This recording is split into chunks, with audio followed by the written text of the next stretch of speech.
What's up, gamers? You have TigerChainsaw here, and recently I decided to play a tactical, turn-based, grid-style RPG game. And typically I don't play those types of games, but I decided to give this one a shot, and I feel like it's really under the radar and I never hear anyone talk about it. And that game is Stella Glow, and I have a lot of thoughts to share on it, and so I thought I'd give it a review. Now, if this is your first time on my channel, or if you just haven't yet, make sure you hit that sub button, as I have plenty of retro video game reviews and plenty of retro gaming content. Alright, let's fire up our Nintendo 3DS and decide if Stella Glow is any good.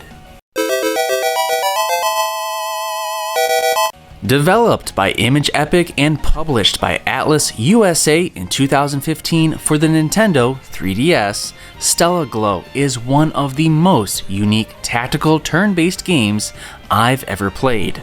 From tuning witches to taking them out on dates, Stella Glow had it all. But did it have too much of everything? Let's head to the heart of the matter and find out, starting with the plot. But be warned, spoilers are ahead.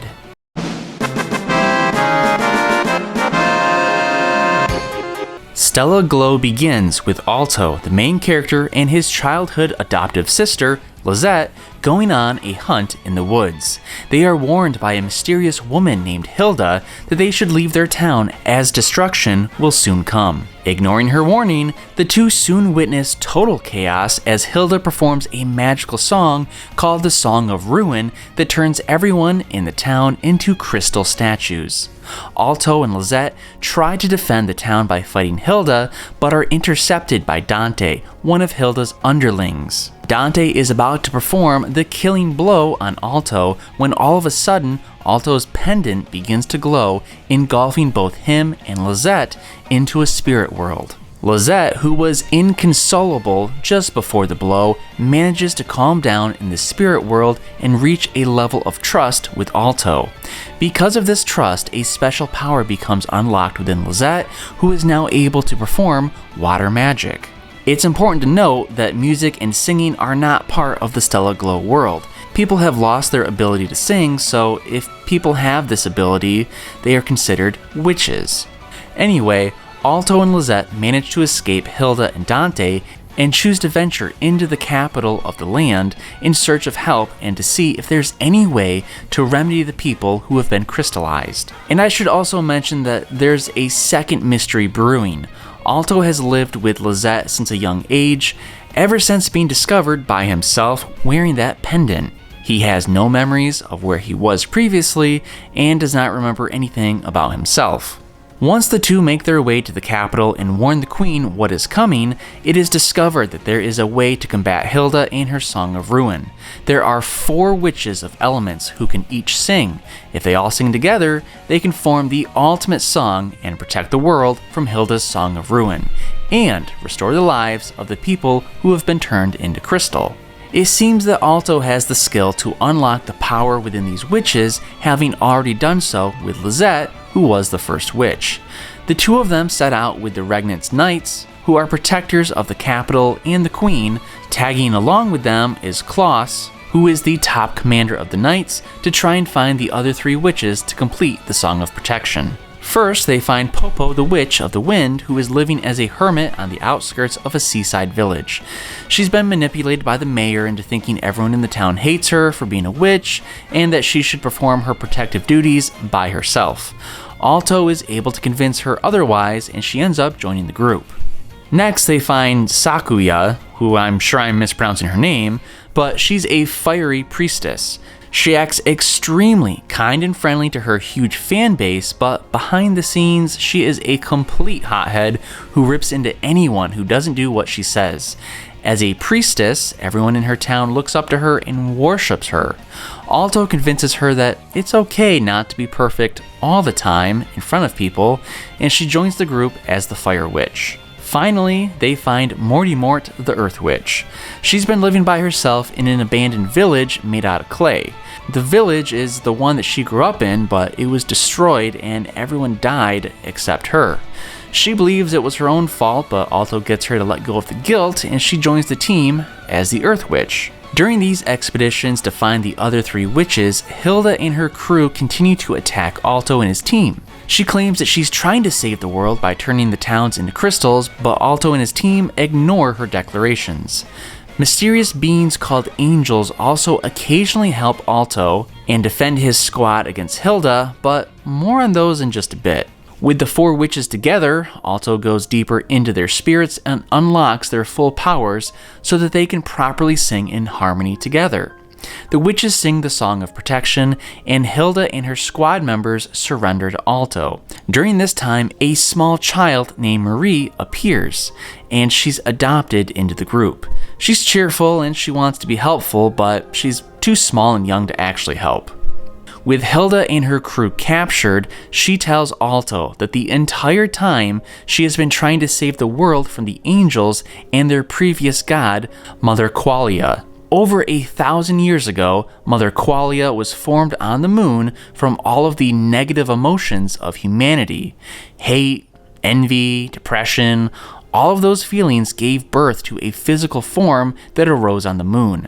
To rid the human race of these negative emotions, Mother Qualia would perform the eclipse, which wipes out most of humanity and the negativity. When the witches sing together, it's a signal to Mother Qualia to perform her eclipse and rid the planet of the human race. Now, last time this happened, a hero named Elcrest was able to defeat Mother Qualia and her angel army. Elcrest had a few companions, one of them named Zeno, and another named Hilda.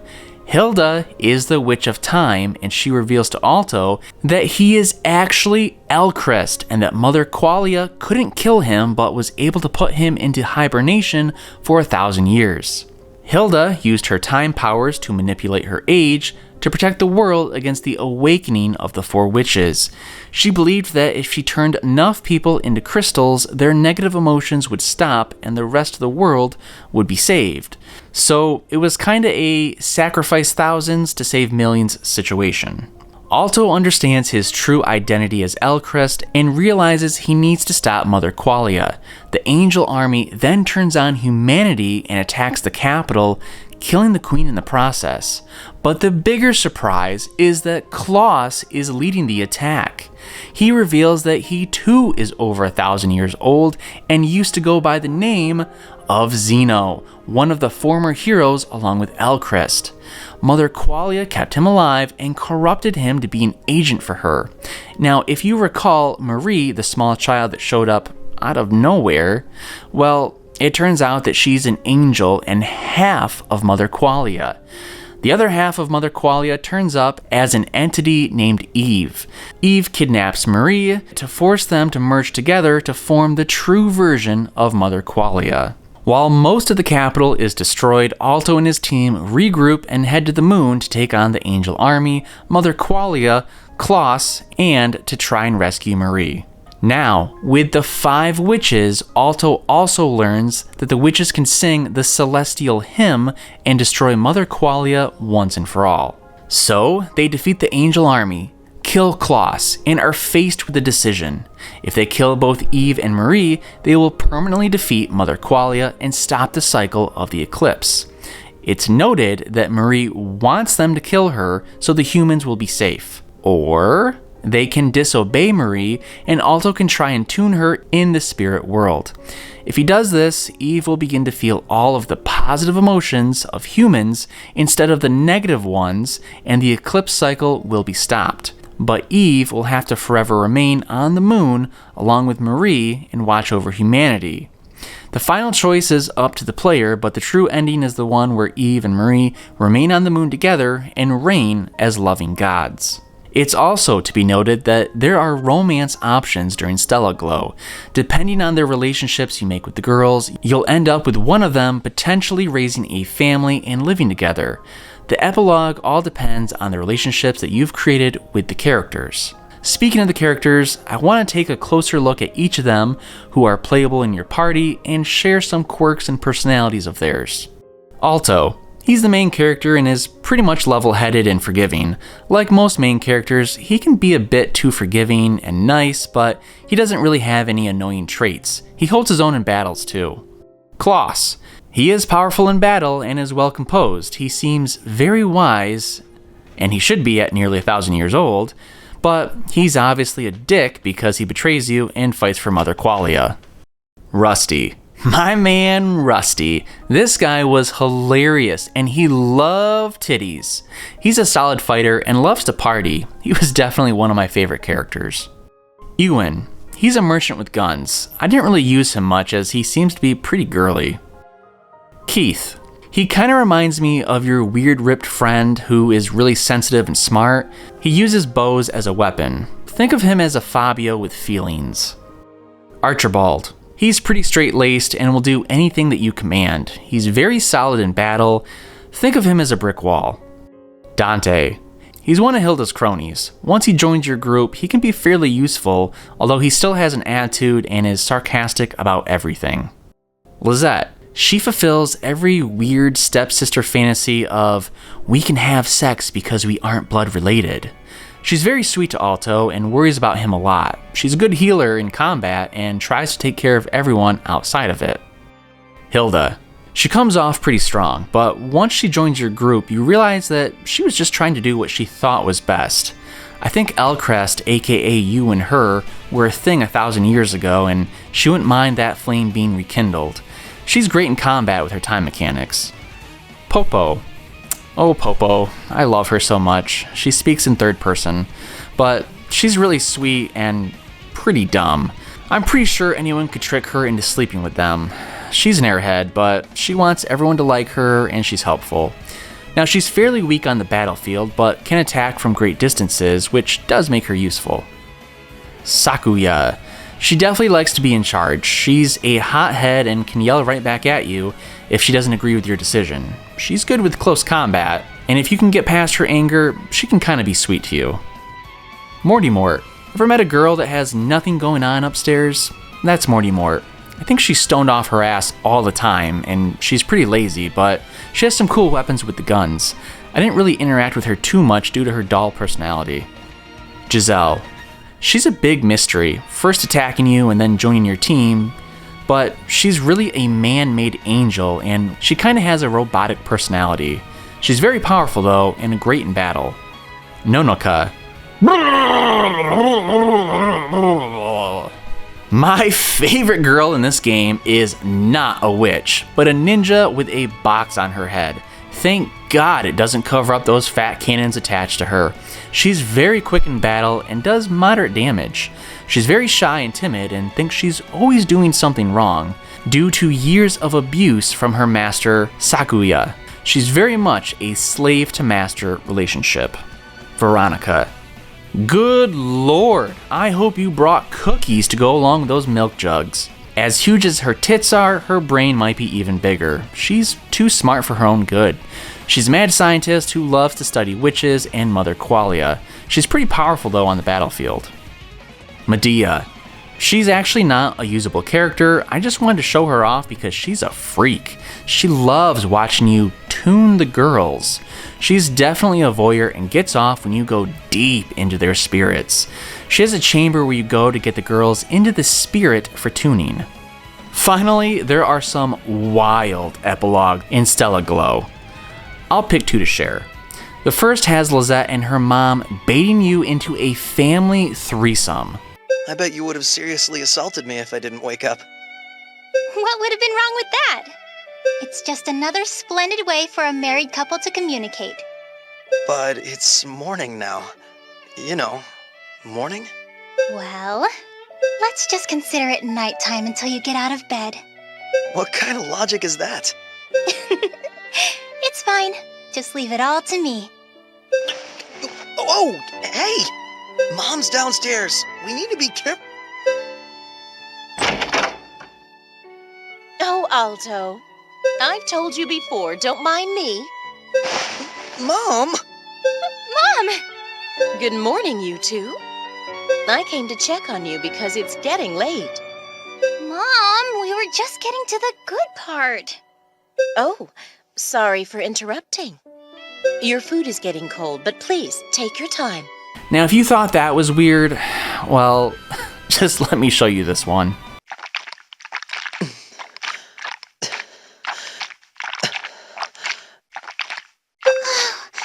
Mr. Alto, please, don't be so rough with it.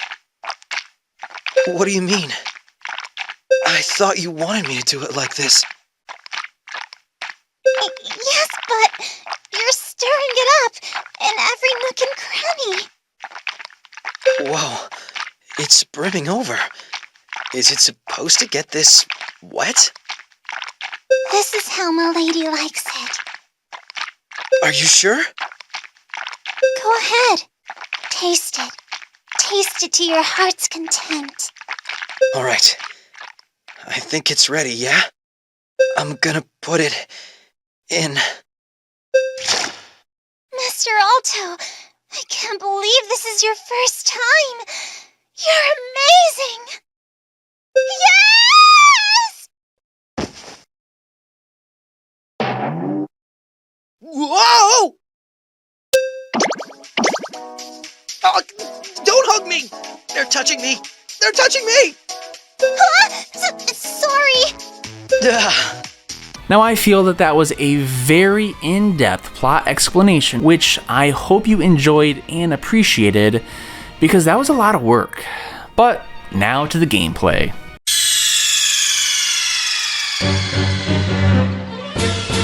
Stella Glow is a turn-based grid tactical RPG.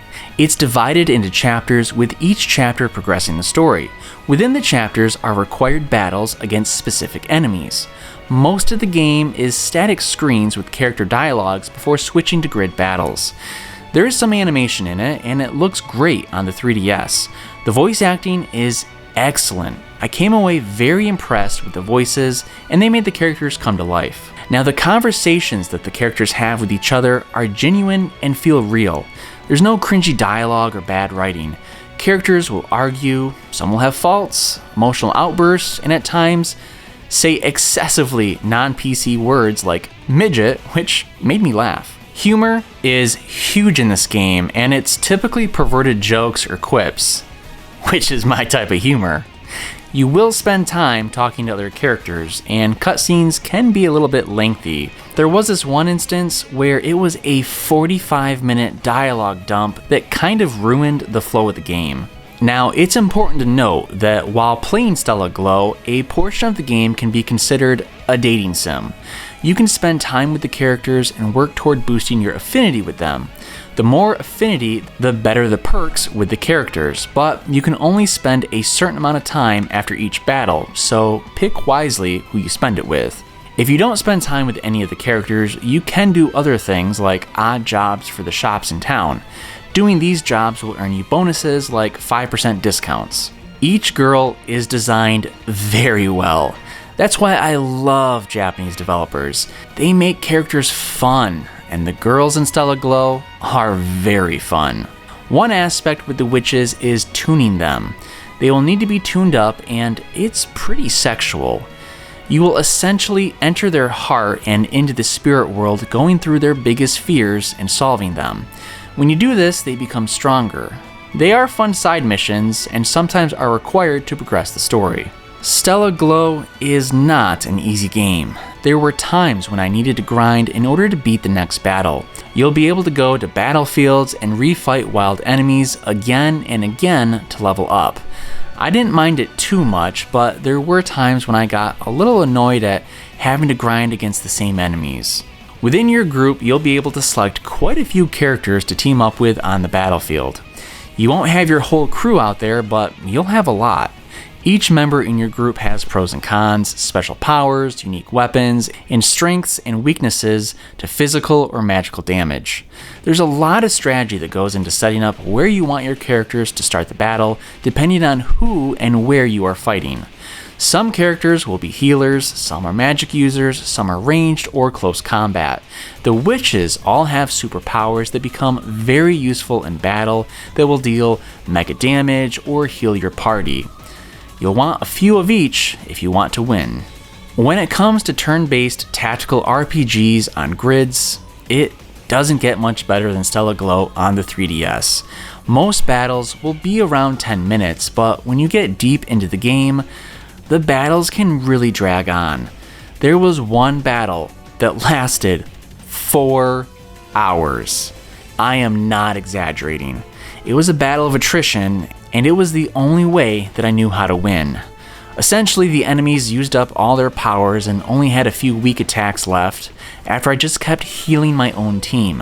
When the enemies became less powerful, I attacked them and little by little chipped away at their health. Battles are won when either a targeted individual is defeated or the whole army is killed. The final battle I thought was very fair. I was nervous going into it thinking that I was in for a 6-hour battle, but I was able to win within an hour. While I love the character designs, I'm never a fan of chibi style characters, although I understand why they do it. It makes sense, I just don't like it as a personal preference. You also won't get stuck not knowing what to do. The story does a good job of pushing you forward, and there's a time clock that tells you when it's time to leave the city hub and get back onto the battlefield. Graphically, I thought Stella Glow was gorgeous with all the colors and unique enemies. It seemed like I was fighting in all types of terrains and battlefields. It just wasn't the same old grid over and over.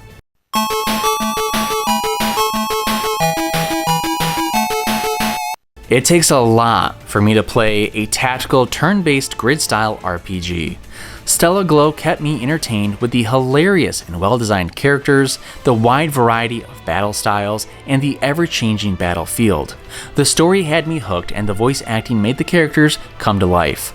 All of this creates a wonderful experience on the 3DS, which is why I'm giving Stella Glow an 8.6 out of 10. It's a great game with a lot of replayability to get different endings. Battles can grow long and the grinding can be tedious, but overall, Stella Glow is a must-own for lovers of tactical turn-based grid RPGs. It's gonna be tough to top this with such great characters and that unique mechanic of the tuning system. So that was my Stella Glow review. That game combines so many different elements, and it really made for a fun playthrough for me as someone that typically doesn't play those types of games, but those girls, I'll tell you what, it made me want to keep playing. So what I want you guys to do is maybe suggest some other tactical role-playing games. It doesn't have to be grid style, but games that you think that I might enjoy, because that genre is pretty new to me. I don't have a lot of experience in it. But while you're commenting, let me know. Have you guys played Stella Glow? Do you want to now? And of course, while you're there, like this video and subscribe to my channel to watch plenty of retro video gaming content. Happy gaming, thanks for watching, and make sure you play a video game today.